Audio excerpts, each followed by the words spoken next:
Quelques poids de bande de vous. Je suis revenue. Et pas 1 an et demi après. Incroyable mais vrai.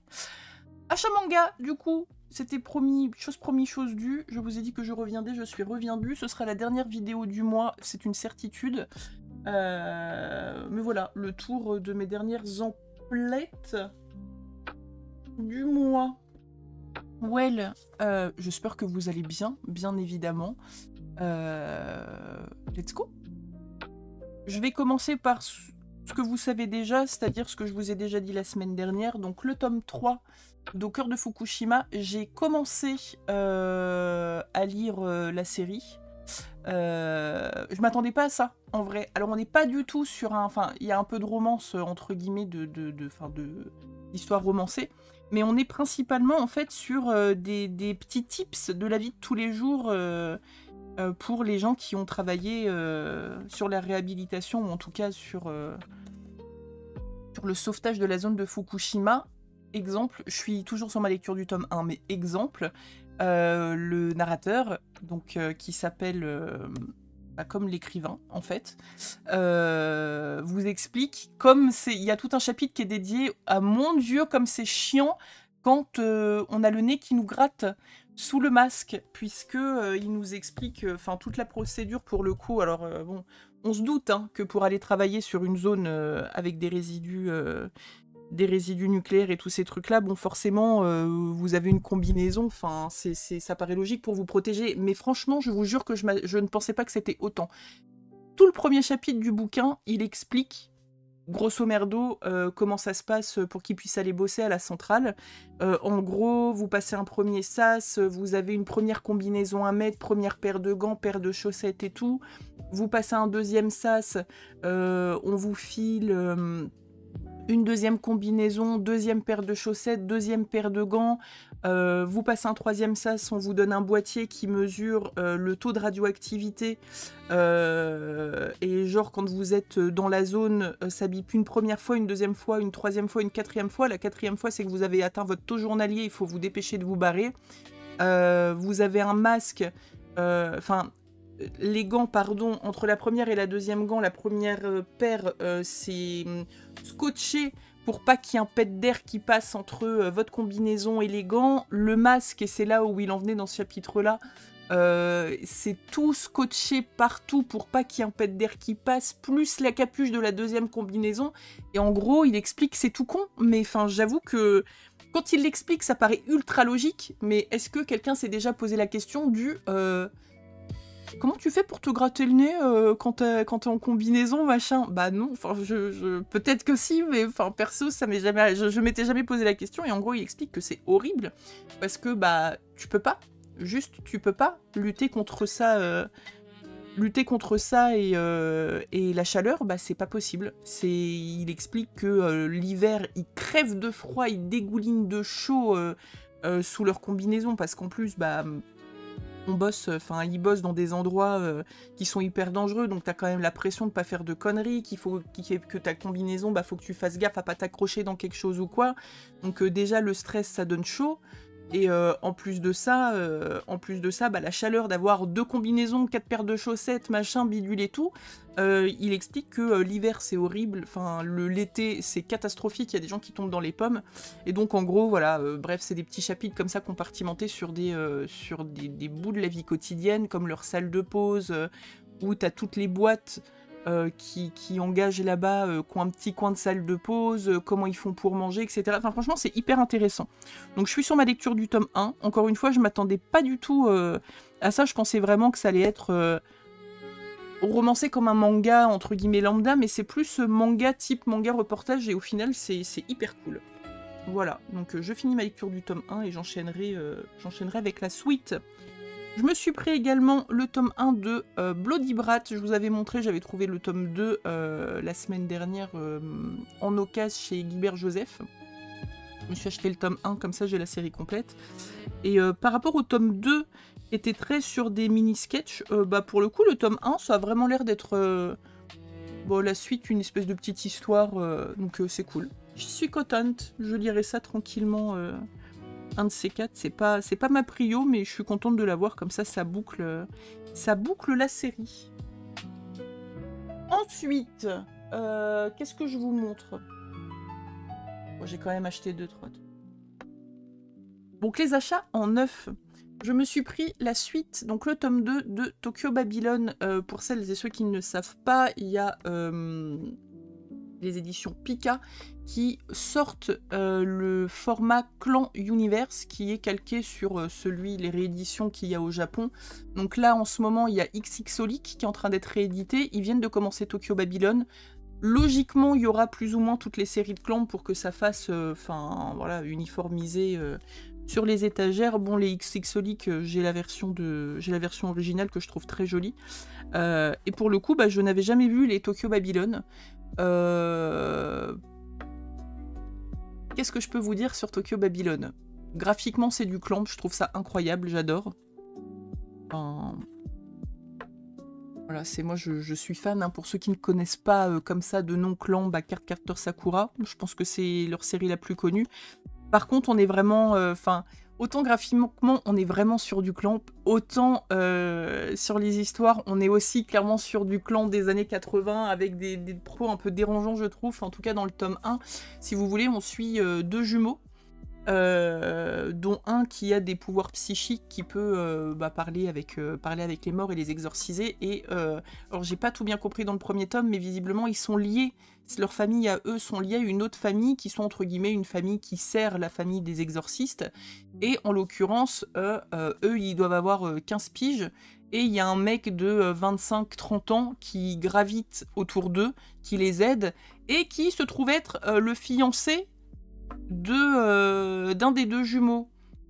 La question n'est pas de savoir du tout si il est fiancé avec la fille ou le garçon, ça j'en ai rien à foutre. Chez Clan, ils aiment beaucoup mettre des histoires d'amour homosexuelles, enfin voilà, on adhère pas, c'est même pas le débat. Ce qui me dérange, c'est qu'il y a un gamin de 15 ans et un mec d'une trentaine d'années, enfin de 25-30 ans, voilà. La jumelle, en plus, s'en donne à cœur joie, en tout cas dans le tome 1, et je pense que ça va être le même mood par la suite, puisque voilà, ça m'étonne pas des cocottes, mais à balancer des petites vannes, genre ils sont coincés dans la Tokyo Tower, c'est pas grave, vous allez passer la nuit ensemble, et puis si le fantôme il vient pas, n'hésitez pas à voir si la consommation du mariage va bien se passer. Il a 15 ans, l'autre il a 25 piges, bref, ça m'étonne même pas, en fait. C'est dans les, les mangas des années 80, c'était pas... c'était dérangeant aussi à l'époque, probablement, mais c'était pas pareil, quoi. On n'avait pas la même façon de penser, et encore une fois, Clamp, Bref, dans tous leurs mangas, il y a des espèces de sous-entendus, ou en tout cas, dans beaucoup de leurs œuvres, il y a on va dire, des relations un peu ambiguës, ou un peu... qui peuvent faire grincer un peu les dents. J'avoue que le tome 1, j'ai bien aimé, mais ouais, toutes les pages où il parle de cette relation entre ce gosse et cet adulte, j'ai un peu grincé des dents, j'étais un peu en mode... alors, il y a des petits bouts qui ont quand même un petit peu mal vieilli. Mais voilà, je continue la série, ne serait-ce que pour la collection, parce que pour le coup, il y a quand même quelques séries, même si j'en ai beaucoup, des séries originales de quand elles étaient sorties, il y en a quelques-unes que j'ai pas. Bon, Tokyo Babylon, je ne l'avais pas. J'ai pas aussi Tsubasa Chronicle. Alors là, je sais pas du tout quand elle va être rééditée, celle-là, puisqu'il y avait déjà eu une réédition en tome double, il n'y a pas si longtemps que ça, entre guillemets.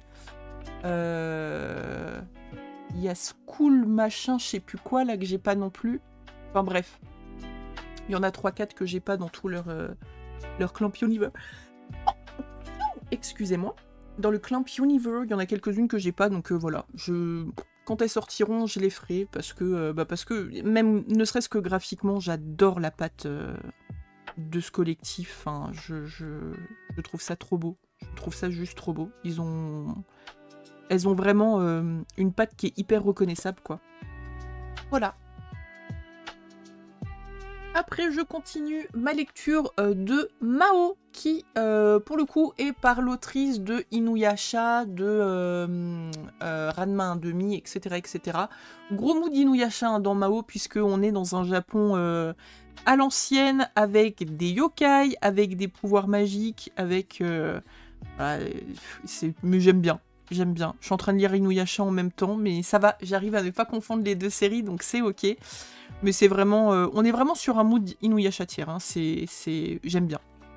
C'est très très sympa. S'il y en a qui aiment cette autrice, donc Rumiko Takahashi, bah n'hésitez pas. Voilà, la série, elle vient d'arriver à son 20e tome. On est très très loin d'être à la fin. Alors je ne sais pas si ça va être une série aussi longue qu'Inuyasha qui compte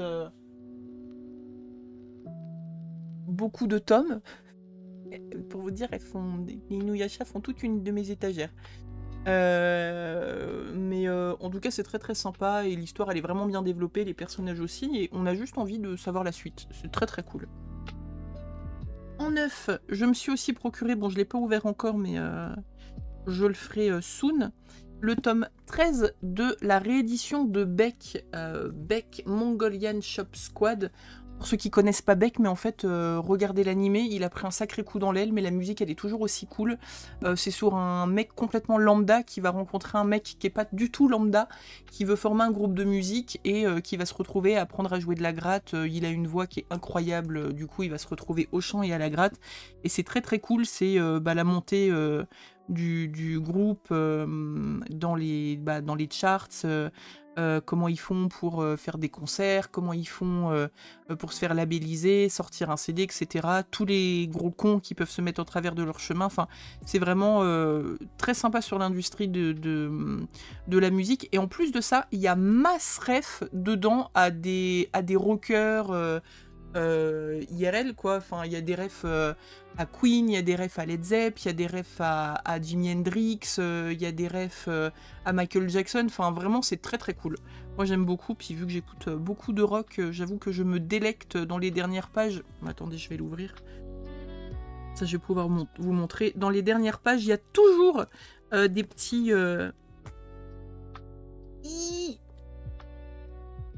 Au secours. Oh là là, la force de mouche! Mayday, j'arrive même pas à pouetter un truc en plastoc.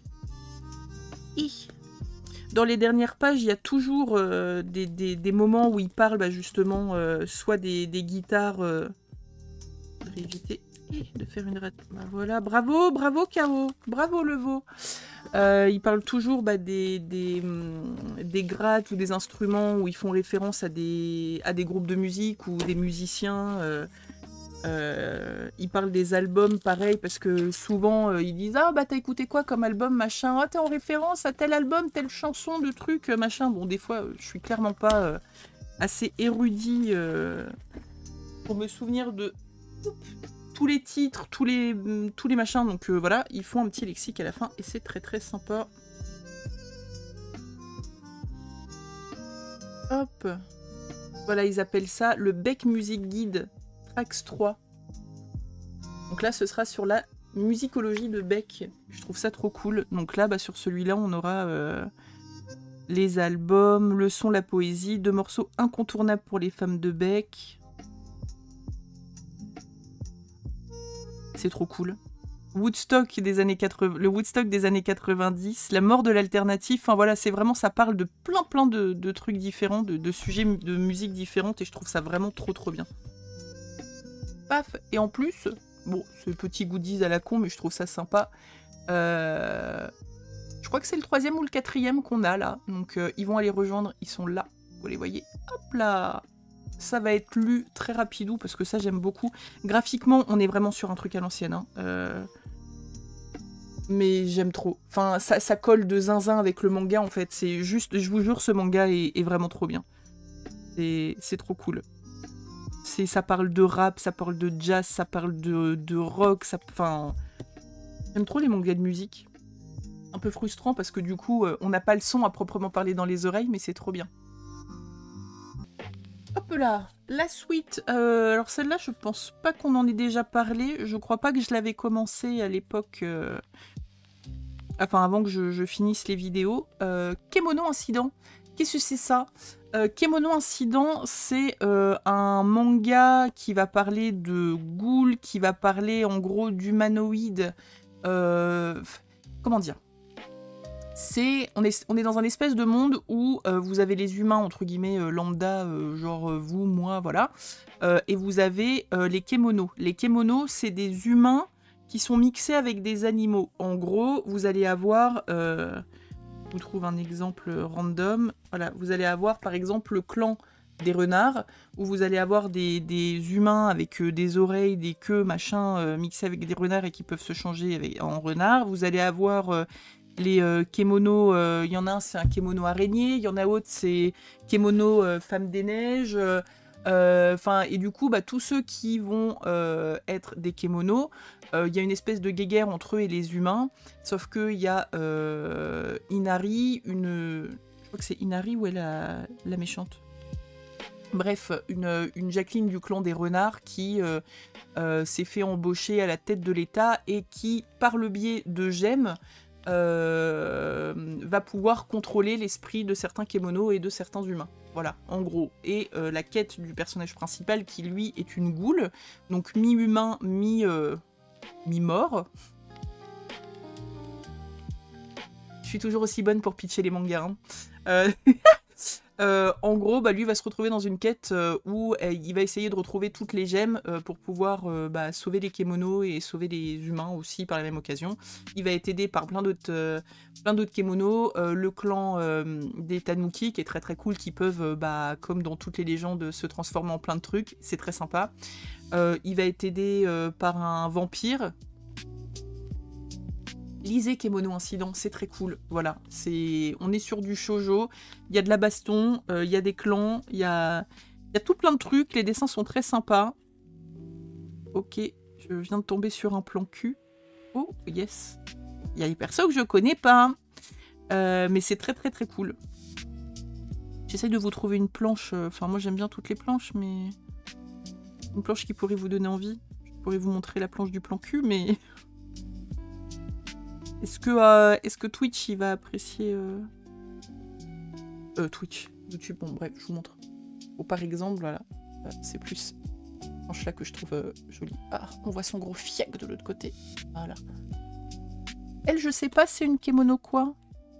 Je la connais pas. Mais par exemple, hop, du combat. Oh, franchement, c'est très très propre. Moi, j'aime beaucoup. À la base, c'est une série où on m'a offert le starter pack avec les 3 premiers tomes. Je connaissais pas du tout. J'avais lu le pitchou sur internet, qui est vachement mieux que moi. Hein. Enfin, que celui que je viens de faire. Allez lire le pitch sur internet. Et vraiment, j'ai commencé en me disant, bon, on va voir. Et j'ai accroché de zinzin. Je crois que j'ai j'ai rattrapé la suite de la série en quelques jours. J'aime vraiment trop. Après un incontournable ici, puisque j'adore cet auteur, Tsutomu Takahashi avec Jumbo Max. L'intégrale de Tsutomu Takahashi, il est... il est encore au-dessus. Il y a encore un étage? Oui, voilà. Et lui, c'est son étage tout là-haut. Je crois qu'on avait dû commencer à en parler, et encore je suis pas sûre. C'est vraiment pas pour l'instant... Enfin... J'adore Tsutomu Takahashi, j'adore son trait, vraiment, je vous montre n'importe quelle page, je trouve que n'importe quelle page c'est une dinguerie. On est... regardez comment... Non, pas celle-là, là.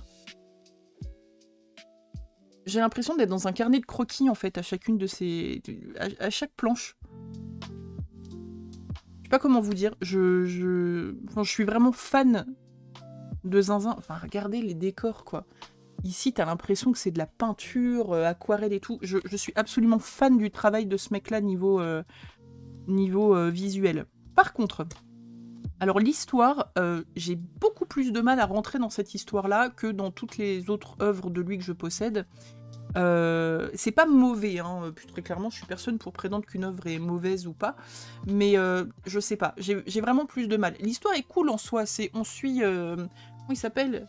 C'est Tateo, voilà, on suit Tateo qui est pharmacien, et c'est pas du tout Tateo que je monte du doigt.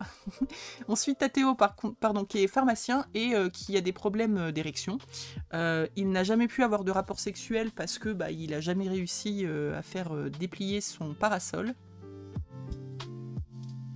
Bref, et il rencontre une jeune femme, enfin une nana avec qui il se marie, il est amoureux et tout, et le soir du mariage, il se bourre la gueule de zinzin, et quelques semaines après, sa femme lui annonce qu'elle est enceinte, puisque le soir de la nuit de noces, il a réussi à déplier le parasol, et il lui aurait fait un bébé. Sauf que lui, il est sûr que c'est pas possible. Il lui a jamais dit qu'il avait des problèmes d'érection, mais lui, il le sait. Il a même jamais réussi à se tirer sur la nouille tout seul, quoi. Donc, bref. Il est pharmacien, ça fait des années qu'il essaye de bosser sur un remède, à essayer de faire un Viagra ou un truc, quoi, pour que ça marche, d'autant plus maintenant qu'il est marié, parce que ça le travaille. Et un jour, il arrive à trouver une formule qui crée un espèce de Viagra, mais de zinzin.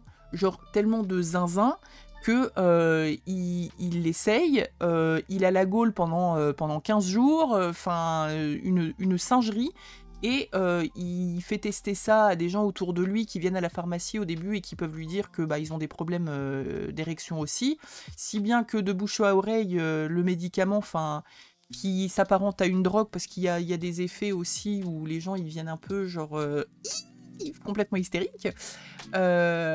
Du coup, les gens en entendent parler, de bouche à oreille, il y a des dealers qui commencent à venir vers lui, s'il commence à pseudo-commercialiser ça, lui, toujours dans un but de pouvoir aider les autres, sauf que vous vous doutez bien, quand on s'associe aux mauvaises personnes, c'est pas pour faire le bien d'autrui, c'est pour se faire la masse de moula qu'ils font ça, donc ils se retrouvent à tremper dans des histoires cheloues, etc., etc. Je n'irai pas plus loin dans le pitchou parce que j'ai pas envie de vous spoil pour celles et ceux qui sont en train de le lire ou qui souhaitent le lire. C'est une bonne histoire. Mais voilà, moi je la lis surtout parce que graphiquement parlant, comme je vous disais, je suis in love de cette personne. Mais en vrai, pour moi, on est très loin de Black Box, on est très loin de Sido, on est très loin de certaines de ses autres œuvres que je kiffe de zinzin. Mais je prends toujours plaisir à le lire et j'ai hâte de voir, où ça va nous emmener, parce que mine de rien, il y a pas mal d'intrigues en parallèle entre la situation de Tateo, entre sa famille, entre ses problèmes avec les flics, du coup, entre les mecs qui pensaient se servir de lui juste pour se faire mastune. Enfin voilà, il y a des intrigues un peu partout, c'est hyper cool quand même. Mais il sera pas dans mon top 3 des œuvres de l'auteur. After, je me suis pris tous les mois, en fait, depuis quelques mois, je me prends 2 grands formats pour continuer 2 séries qui sont en cours. Ça faisait longtemps que je vous avais pas montré mes mangas de chat. Donc, Le chat qui rend l'homme heureux et inversement, c'est juste beaucoup trop pipou. On est sur du grand format, il y a plus de 12 tomes, je crois, de parus pour le moment. Je crois pas que la série soit finie. Ça nous parle d'un monsieur qui était musicien, qui a perdu sa femme, et suite au décès de sa femme, il a eu beaucoup de mal à s'en remettre, et il rencontre un gros chat, et du coup ça va être comment ils vivent ensemble, comment le chat l'aide à surmonter le décès de sa femme, la solitude, et c'est mine de rien, enfin déjà ça, juste ça, c'est déjà beaucoup trop mimes, mais en fait c'est vraiment la relation entre les deux, parce que ça fait encore partie de ces mangas où on est aussi des fois dans la psyché du chat et on se rend compte à quel point non seulement son maître verbalise que son chat lui a sauvé la vie, a changé son quotidien, a mis vraiment des paillettes dans sa vie, Kevin, mais on a aussi le chat qui verbalise que c'est son papa qui est venu le chercher, il l'a sorti de sa cage parce qu'il est en animalerie, enfin il lui a sauvé la vie, il aime trop son papa il est trop... Enfin c'est trop kiki. À côté de ça, il y a aussi tout le côté musique, comme je vous le disais, parce qu'il faisait de la musique, mais il a vécu un traumatisme qui fait qu'il ne peut plus monter sur scène. Et là, dans les derniers tomes, ça bossait vachement là-dessus. Bien évidemment, il y a plein de personnes qui viennent se greffer autour de ça, dont un mec qui a un chien, son meilleur ami, qui lui est plutôt team chien, qui a un chien, et à chaque fois, c'est en mode on s'en fout de ton gros chat, regarde mon chat, comment il est trop mignon, il est trop kiki, mon chien, il est trop ici, mon chien. J'aime trop. J'ai l'impression que c'est moi quand je monte une photo de mon chat à quelqu'un. Enfin, c'est mon enfant, quoi, vous voyez. C'est trop mimes. Et les dessins... les dessins sont très très jolis. Voilà, c'est vraiment... c'est un manga qui est juste doux. Doux et tout mignon. Regardez-moi cette planche là, comment il est trop mignon. Il a des trop gros joues, on a envie de faire mignon. Voilà, donc les tomes sont quand même un peu onéreux, ils sont à plus de 10 balles, mais bon, après, c'est des grands formats. Donc, dès que j'ai ma paye, je m'en achète un. Voilà, c'est vraiment le petit manga du mois. Donc, vous verrez passer la suite, très probablement le mois prochain. Et pour aller avec, je viens de me défoncer le coude. Pour aller avec, le deuxième grand format que je m'achète aussi, un par mois, c'est la Perfect de Soul Eater. J'adore Soul Eater, voilà. Enfin, j'adore Soul Eater. J'avais regardé le manga il y a là... J'avais adoré. Je voulais me faire la série. Et bah, quand ils ont annoncé qu'ils allaient sortir la Perfect, eh bien j'ai foncé parce que je trouve ça trop cool. Soul Eater, ça parle de pouvoir magique, ça parle de sorcellerie, ça parle de psyché complètement... ça part dans tous les sens, il y a des gens complètement tarés partout. Graphiquement parlant, c'est... J'adore. C'est complètement cinglé. En fait, comment résumer Soul Eater? C'est complètement cinglé. Voilà. On est dans une école de magie qui est gérée, enfin ouais c'est ça, qui est gérée par la mort. La mort a un fils qui s'appelle Kid, qui est totalement matrixé par comment on appelle ça? Ah, j'ai plus le mot par le fait que tout, voilà, par le fait que tout soit parallèle. Si il parle à quelqu'un qui a un bouton qui est décalé d'1 millimètre ou un truc, ça va le toquer. Chez lui, c'est tout parallèle. Il se bat avec 2 armes, c'est 2 jumelles. Il faut que ce soit tout clean, nickel et tout. Enfin, il est complètement bleu. Enfin, tout est comme ça. Tout est comme ça. Ils ont tous des espèces de... Ils ont tous des espèces de délires chacun. C'est trop marrant. En fait, c'est trop marrant. Et on suit du coup contre eux, ils vont se battre contre des sorcières qui sont complètement allumées du bulbe aussi. Tout le monde est taré là-dedans. Vraiment, tout le monde est taré. Mais j'aime trop. J'aime trop. Ils sont tous fous. C'est mal les planches, quoi. C'est que cette gueule. Mais voilà, on est vraiment sur un shonen pareil d'action. Il y a quand même un côté, alors c'est complètement taré, mais il y a quand même un côté introspection, pardon, où vraiment, bah voilà, les personnages ils sont vachement bien évolués. Ils ont tous un lore qui est bien expliqué, on s'attache aux persos, enfin, mais il y a ce côté complètement zinzin qui fait que moi je craque totalement pour cette œuvre. Pareil, il y a un animé qui est très très cool, donc n'hésitez pas si vous voulez découvrir à aller voir ce que ça dit. C'est vraiment trop bien. Je me rends compte que je suis encore pire qu'avant pour pitcher les histoires. Hein. C'est terrible. C'est terrible.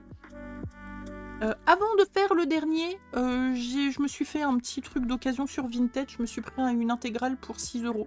Voilà, parce que c'est une autrice que j'aime bien. Je me suis pris Night Café, My Sweet Night de Maki Anjoji, qui est une autrice de shoujo. J'ai quasiment tous ses mangas, il m'en manque plus qu'un, je crois. C'est une série en 3 tomes. Donc là, de quoi ça cause? Veuve à seulement 23 ans, Ina apprend du séduisant avocat. Mais laissez-moi tranquille, je finis ma vidéo en... Veuve à seulement 23 ans, Ina apprend du séduisant avocat de son défunt mari que ce dernier lui a légué un curieux héritage, un immeuble au sein duquel se trouve un café pas comme les autres, le Queen's Café. Tandis que la jeune femme part à la découverte de sa nouvelle propriété, elle perd soudain connaissance. Et quelle n'est pas sa surprise lorsqu'elle se réveille entourée de 3 preux chevaliers, de jeunes et beaux serveurs qui gèrent ensemble cet établissement qui n'ouvre que la nuit tombée. Bon, ça va être encore de la romance, voilà, En fait, c'est des petits mangas qui font battre mon petit Kokoro. Elle a fait Happy Mariage, elle a fait Check Me Up. Elle en a fait un autre... sur le monde du show business, mais voilà, c'est toujours des petites histoires d'amour, alors un petit peu à la con, parce que c'est vraiment... il y a un côté romance gnangnan, mais c'est vraiment ce que j'aime en fait dans ses œuvres à elle, donc voilà. Ça m'a coûté 6 €, je me suis dit, bah... Il y a un moment, à part si tu les veux gratos, ça va être compliqué de faire moins cher, donc je les ai pris. Et elle m'a offert un petit marque-page My Happy Mariage dedans, je suis bien contente. Que c'est trop mignon. My Happy Mariage, c'est trop bien aussi. Et pour finir, alors vous vous en douterez absolument jamais. Jamais vous m'entendez. C'est un manga de chat. J'ai fait un tour chez les copains à Rennes Et bah c'était le week-end dernier. Et ils m'ont emmené dans un... Bah, en fait, ils m'ont emmené dans deux librairies. Une qui était très sympa, mais somme toute normale. Et une autre où je crois que je n'ai jamais vu autant de mangas au mètre carré. C'était une dinguerie. Il y avait des étagères du sol en plafond qui allaient... Enfin... Bon, Soud, en fait, c'est mon appartement dans pas très longtemps, quoi. Mais enfin, c'était trop beau. Bref, mais ce n'est pas du tout de celle-là que je voulais parler. C'est de la première petite librairie où il y avait... un manga que j'avais vu passer sur les réseaux sociaux. Alors, je ne connais absolument pas, juste, bah, j'avais envie de l'acheter parce que manga de chat, quoi. Et, bah, ils avaient la... J'avais vu que ça paraissait en manga normal et en version collector. Et ils avaient la collector. Voilà. En plus, je crois que c'est mon premier manga de chez Shiba Edition, donc très contente. Donc, on est sur Neocat. Est-ce qu'il y a... Oh, jaquette réversible, let's go. Donc, on a la jaquette de l'édition collector et la jaquette de l'édition normale, qui est très jolie aussi. De quoi ça nous cause, Neocat?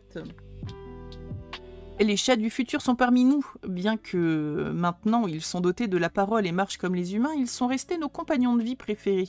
Découvre leur philosophie de vie et leur comportement, tout ce qu'il y a de plus félin dans ce recueil de 8 histoires. Ça va être trop kiki. Et vous me direz... Ok, ouais, version collector, jaquette réversible, ok, c'est bien. Et donc... Attendez, je remets la jaquette, attendez. Pourquoi est-ce qu'elle a préféré acheter la version collector, à part parce qu'il y a marqué collector? Mais parce qu'il y a un petit standy acrylique avec. Attendez, je vais vous montrer, parce que... Il est où le cucu, elle est où la tête? Déjà c'est des charous, ok. Alors déjà, rien que ça... Oh, ça va faire du bruit, attendez.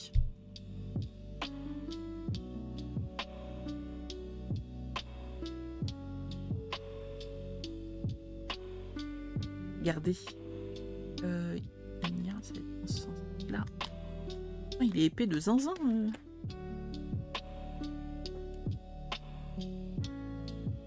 Et... Ok, alors, papa ne rentre pas dans maman, pourquoi?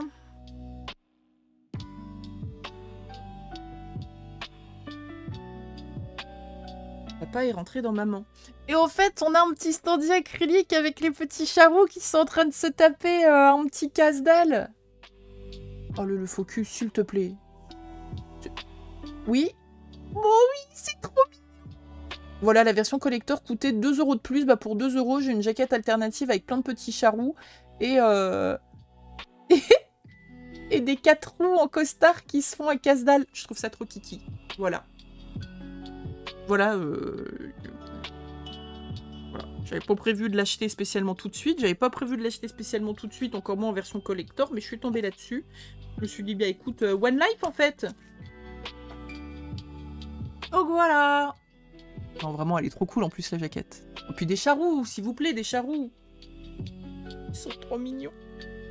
Pareil, je vais lire ça. Ça va me mettre en plus un petit truc rigolo devant mes étagères. Est-ce qu'il y a un petit film ou pas? Bon. Je verrai après. Donc voilà, ça va me faire un petit standy rigolo pour aller sur mes étagères de manga de chat, puisque j'ai bien évidemment mes étagères de manga de chat. Donc voilà, c'est tout pour le mois de septembre. Il n'y aura absolument rien d'autre, je vous le dis. Le reste, ce sera à la paye. Ça y est, je suis pauvre. À partir d'aujourd'hui, White Knight, je commence à sucer des cailloux. Donc, enough is enough. Donc, ne vous inquiétez pas si je ne réapparais pas dans votre fil d'actualité les 2 prochaines semaines. Is tout à fait normalou. Voilou, I be back soon. Je vous fais de gros bisous. J'espère en tout cas que la vidéo vous aura plu. Comme d'habitude, bah, n'hésitez pas à me laisser un commentaire pour me dire s'il y a des choses que vous connaissez là-dedans ou que vous connaissez pas. Des trucs qui vous ont peut-être donné envie, bien que mes résumés soient absolument désastreux. Et je pense qu'ils ne donnent envie de lire absolument rien, là pour le coup. Mais je vous jure qu'ils sont très bien. Voilà. Et pareil, bah, n'hésitez pas à me dire si vous avez acheté des trucs cool. Et si bah, vous avez des recommandations à me faire, parce que bah, je prends toujours. J'aime beaucoup. Je vous fais de gros bisous, prenez soin de vous et à très vite. Bye bye.